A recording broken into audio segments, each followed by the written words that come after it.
What's going on, you guys? Welcome to the Ready to See podcast. This is your host, Cristopher Zamora. Welcome to another episode. So today I want to speak to you about Gervonta Davis versus Ryan Garcia. Gervonta Davis defeated Ryan Garcia by knockout. Yeah. Dang, was I wrong. Yeah, I was wrong that Gervonta Davis was going to get knocked down. Instead, Ryan Garcia was the one who got knocked down in the second round. And on the 7th, that's when the fight actually ended. And it was actually a pretty good match, I have to say. In the first round, the winner for that round was actually Ryan. He was more active on the first round. And on the second round, that's when things started to heat up. I mean, Ryan was trying his best just to make Gervonta fight him. But Gervonta, he timed his shots very well against Ryan. And that's how he got him on the second round. He timed the left hook on him. And boom, he went down. He went down fast. The good thing is that he stood up very quick. Like, probably the ref didn't even make it to the count of 7. He was already up by 2, I believe. To be honest, throughout the whole fight, I have to say that these rounds were very close. Maybe that's how I saw it when I was watching it live, but it was kind of hard to actually give the round to each fighter. Like, I don't know if Ryan actually won the third round or Gervonta won the round. Round 6 was very interesting because that's when Ryan actually got a good shot against Gervonta, and Gervonta seemed like he was struggling a bit. But then on round 7, Gervonta actually got Ryan with a liver shot. Damn, was that devastating. And I was rooting for Ryan to win the whole fight. That was my prediction. If you guys did not see my last podcast episode, I was predicting that Ryan was going to win by points. But the most popular opinion that everybody was saying that Gervonta was going to knock out Ryan, it did happen. Ryan went down on the 7th round once again, but this time he could not get up anymore because he hit him on the liver. And if you get hit in the liver, that's like basically over for a boxer. And to be honest, that same shot that Gervonta gave Ryan was basically the same shot that he gave Luke Campbell when he was fighting him. Like, if you guys have ever seen the fight between Luke Campbell and Ryan Garcia hit Luke Campbell with a good left hook on his body, and he went down. And the same thing happened with Ryan. He could not get up anymore. Like, he was just bowing to Gervonta. He's a king, King Rai, bowing to another person. Yeah. Yeah, that kind of does suck. And the memes, man. The memes were kind of brutal in a way. I didn't really see that many for this fight, to be honest. He was trying his best to get up after the ref counted to 8, but he couldn't. Like, he was just struggling to get up. He was on his knee, and damn, that was it. That was the end of the fight. He got to give props to Gervonta, man. He is the face of boxing as of right now. I don't see anybody beating him at this very moment. Like, before, I thought different. I thought that maybe there's somebody that can actually stop him. And I thought that Ryan was going to be the guy to stop him. But I was so wrong. The last Garcia that he fought, Hector Garcia, lasted more than Ryan. Hector Garcia lasted until round 9 against Tank Davis, and Ryan just lasted to round 7. Don't get me wrong, man. It was, like I said, it was kind of hard to give the rounds to each fighter. I was entertained by the fight. But going back to Tank Davis, the first match I've actually seen of his was when he fought against Isaac Cruz. Now, before he fought Isaac Cruz, he has been taking mostly everybody out other than just one person. I don't know the name of the person, but it's on his boxing record. Like, he had about, I believe, 26 wins and 24 KOs at the time, I believe. Probably might be wrong, but his accuracy of knocking out people was very strong until he fought Isaac Cruz. And I really thought that he was going to knock out Isaac Cruz when he first fought him, because it seemed like this guy was a monster. This guy just destroys everybody like Deontay Wilder until, he face to face his weakness, his kryptonite, Tyson Fury. But after that fight, that's when I thought, this guy can't be beaten. To be honest, I really thought that fight they should have gone into a draw, because the first rounds have to give to Isaac Cruz. The middle rounds mostly go to Gervonta, and the last rounds, they definitely went to Isaac Cruz, man. I feel like Tank won 6 rounds and Isaac Cruz won 6 rounds. And I kept score when I was watching the fight live. Like, I really thought this was going to be a draw, but instead they gave Gervonta Davis a unanimous decision win against Isaac Cruz. I believe they got that wrong, man.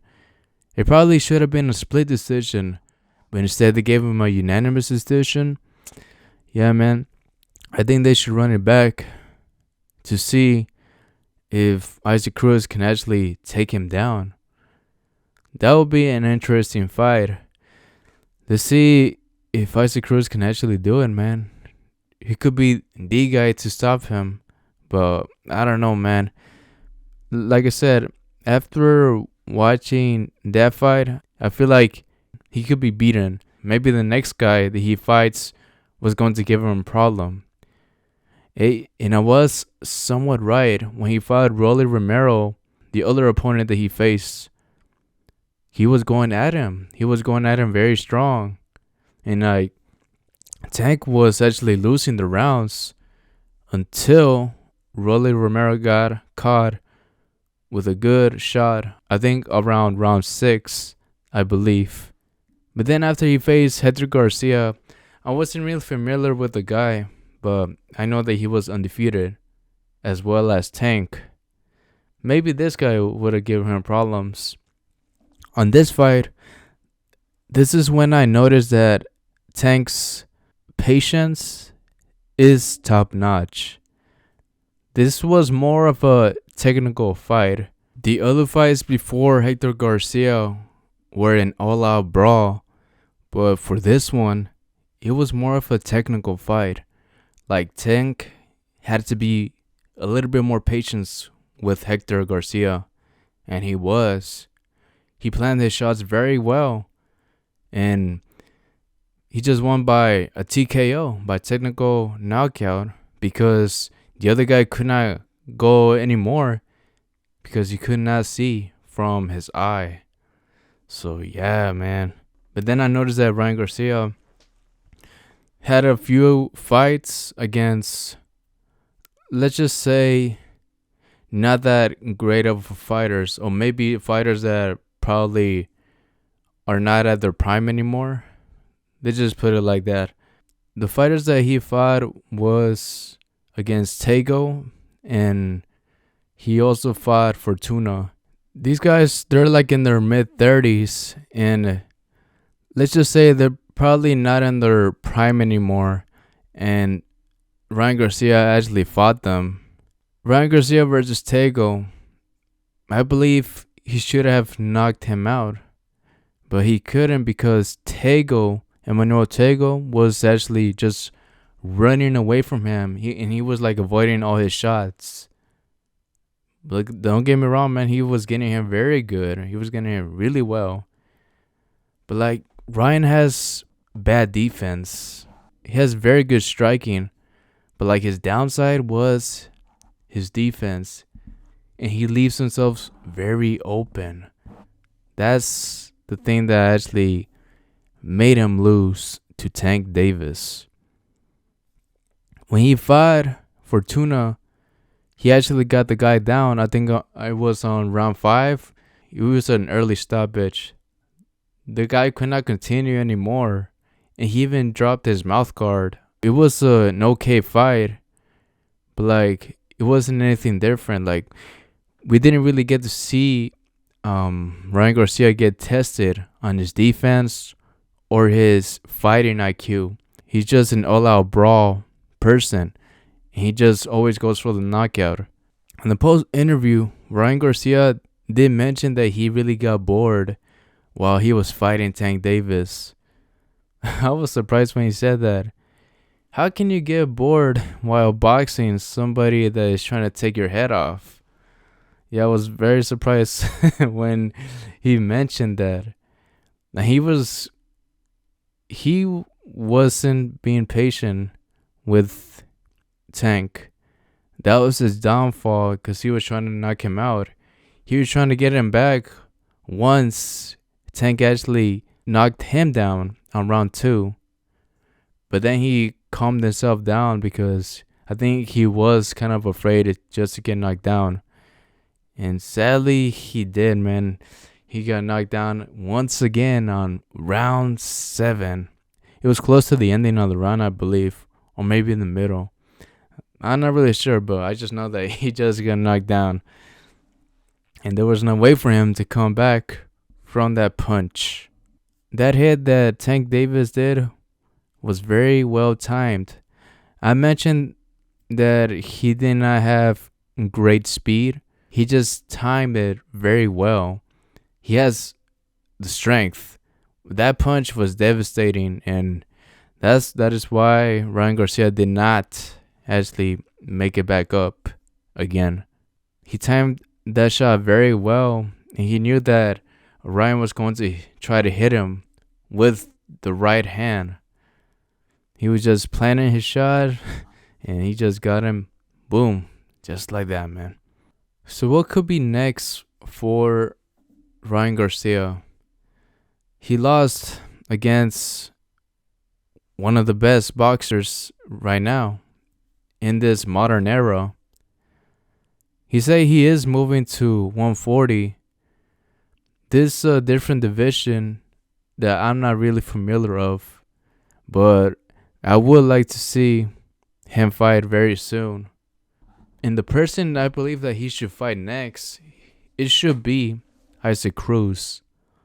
Like, he should meet him at 140, and that should be like a very interesting fight to see if Ryan Garcia actually still has it, man.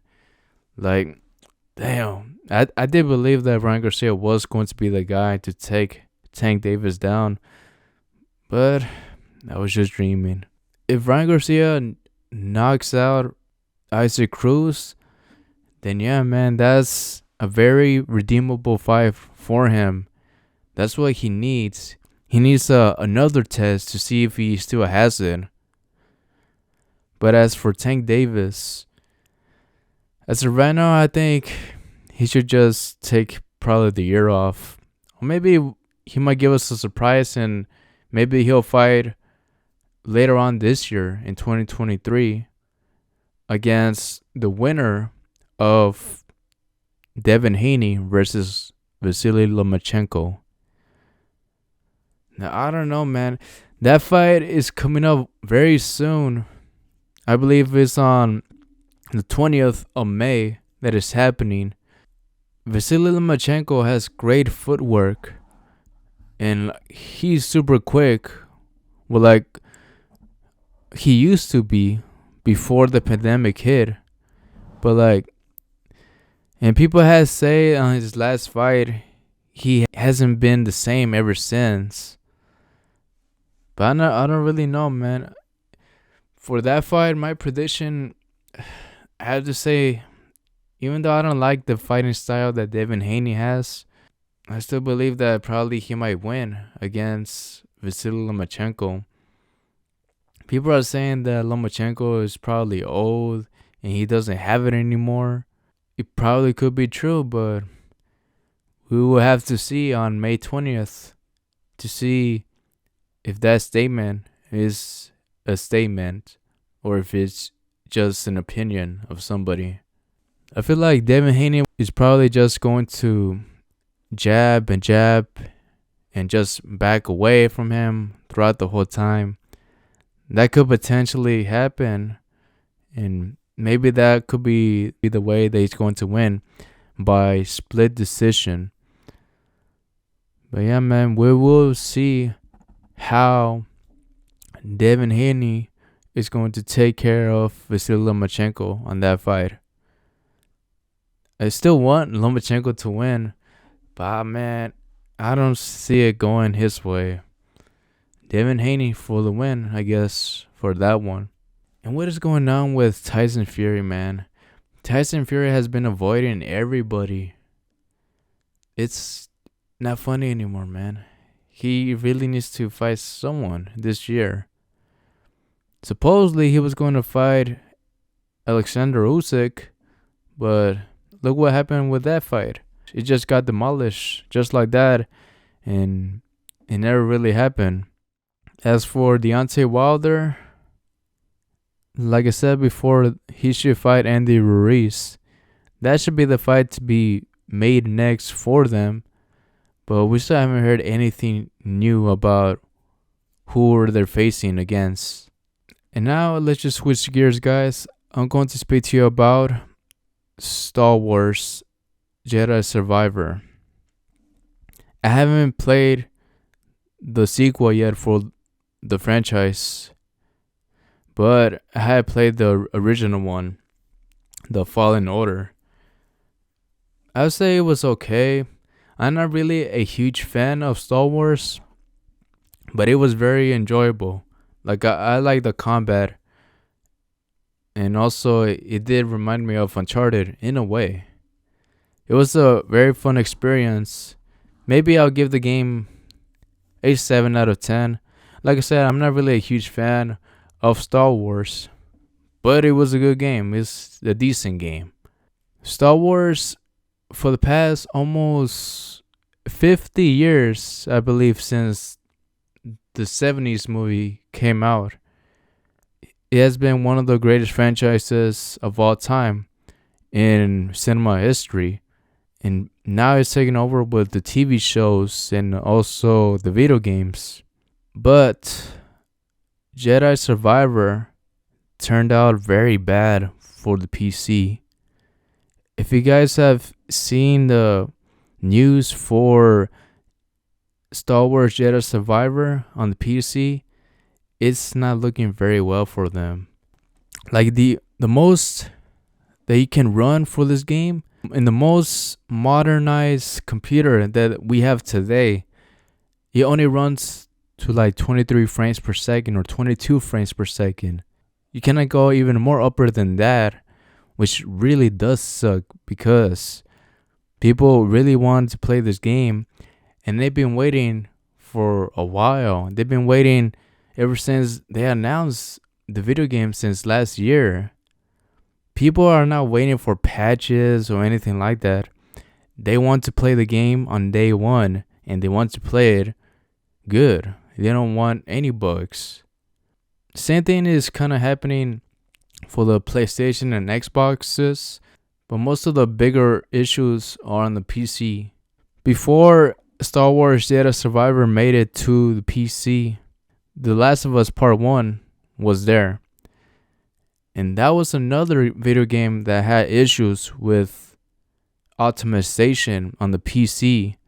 It was bad, man. I even have the game on Steam, and when I played it, I feel like it was glitching and it just wasn't a good experience to play the video game. I still haven't even played the game since, until they actually fixed the video game and made it look even better. What sucks about these video games is that from day one, they are not good. They are not working very well on the PC. And after a few weeks or so, the hype for this game dies out. And that's what's basically going to happen with Star Wars Jedi Survivor. People are going to forget about this game in a week or so. And other games are going to take over its spot. They should have run the game well before they actually sold it to the people. Which kind of does suck, man, because $70. $70 is a lot of money for a video game. And people are spending their hard-earned money to buy the video game that they've been waiting for a while. So yeah, it just really does suck that video games that are on PC, but sometimes they kind of don't work as well for the PlayStation or Xbox. There's sometimes they're having issues, which is not supposed to be happening for any video game. Imagine if, let's just say, what's a good example? Okay, let's just say Halloween Ends wasn't edited right. Like somebody really messed up in an edit. It's just not gonna look good for the editors or the company itself. People are not gonna take it serious. And that seems like it's going to happen with the PC ports. It seems like they're not gonna sell much on PC, which does suck because I just barely got the Steam Deck and I'm just getting into PC. Probably if I did not have gotten the Steam Deck, maybe I would not have been talking about the PC ports being bad. But I still play video games. I would still like to talk about anything that is gaming related to you guys. If you guys are interested in gaming, I am, but I hope you are as well too. Now the final thing I wanted to speak to you about, it is Dead Island 2. This game has been in development hell for 8 years straight. The first trailer for the video game came out in 2014, and it's been a long time. Like supposedly they've been having issues getting this game to different companies to make it, and now it finally came out about a week ago. So as for me, as somebody that's been somewhat waiting for this video game, like I wasn't really paying attention to it until it actually came out a week before. This game, man, it's fun. I do enjoy this video game, and I think IGN gave this game a 7 out of 10. It's right about there, but I give this game a 8 out of 10. It's still not much of a big difference, but it's a fun game. And the zombies, dude, the zombies look very realistic for this video game. Like, it's so insane, dude. And even the blood and the gore, Jesus, dude. It's just so insane. I am enjoying the heck out of this video game. I'm probably just 3 missions in, but I'm really am enjoying it. They even got LA right. Like I saw a video showing the places that they have in LA with the video game, and they kind of look very identical. They made this game very good. Instead of calling it LA, they call it Hell-A. It's a very entertaining game, and maybe it's not for everybody, but it's a game that I've been somewhat waiting for the second game to show up. Like the first game I played, Dead Island, it was a very long time ago when probably I was in middle school. And maybe in 2009 or so, my friend let me borrow this video game. Around this time, this game was brand new and he finished it and then he let me borrow it. This was the time when I was really into zombie movies like 28 Weeks Later, Shaun of the Dead, Dawn of the Dead. And I was also playing the Call of Duty games as well, like Black Ops Zombies, Black Ops 1 and 2. I was really into those video games, and Dead Island was just another one to play. Dead Island, man, it's such a fun game that maybe you'll have to play once in your life. And I think that is it, man. I think that is it for this podcast. If you guys did enjoy this podcast, make sure to follow it on wherever it is you're listening to it. Like if you're listening to it on iTunes, Spotify, YouTube, make sure to follow it and subscribe to it. And make sure to also recommend it to a friend or a neighbor that is really into horror or gaming or anything in pop culture related. Make sure to recommend them to them. Anyways, guys, that is it. Thank you so much for listening. As always, guys, take care and live to the fullest. Bye.